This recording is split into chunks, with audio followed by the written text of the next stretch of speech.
Kani-kanina lang at hindi ngayon, ako ay nagliligpit. Nagagawa ko lang yan pagtulog ang aking bunso.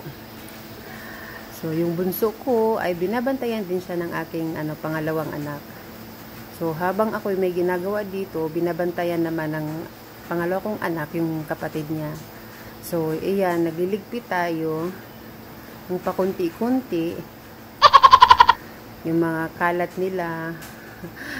Ganon talaga pag nanay, ikaw yung tagasunod ng mga kalat ng mga anak mo,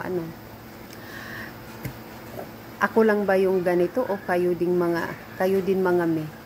Ganito din ba kayo? Katulad din ba kayo sa akin sa ginagawa ko ngayon? So, ayan. Nagliligpit tayo, punas-punas tayo kahit papano, mapunasan naman natin yung upuan. Naalikabok na eh. Yan, pinunasan ko na lang. Pati yung TV dyan sa side. Ayan. Kasi maalikabok. Ayan. Tinanggalan natin ng alikabok. So, ang bilis, fast forward.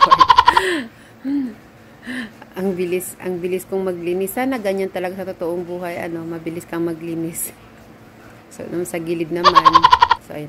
Ang galing lang ng camera tracking face 360. Ang galing lang niya kasi sumusunod lang siya. So, na kayo. Kung gusto nyo rin, mag-vlog. Kagaya ko, nag-i-start pa lang mag-vlog. So, try nyo mga mi. Nabili ko lang siya sa TikTok. So, ayan. Ang gulo. So, nagwawalis pa rin. So, ayan. Dumating si Apa kasi inutusan ko siyang bumili ng milk kasi naubos na talaga yung milk ng anak namin na pangalawa. So, ayan.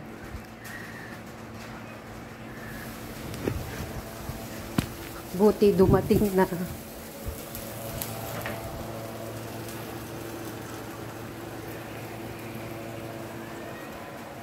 So, nagwawalis pa rin ako hanggang ngayon. Hindi matapos-tapos yung pagwawalis ko. So, ayun nga, nilapitan ko si Apa. Nag-uusap kami saglit. Tapos, sabi ni Apa, naka-discount daw siya. Tapos, piniflex niya pa yung tummy niya dyan. Tapos, sinabi sa kanya, nag-vlog ako. Piniflex mo yung tummy. Sabi ko, ang macho mo.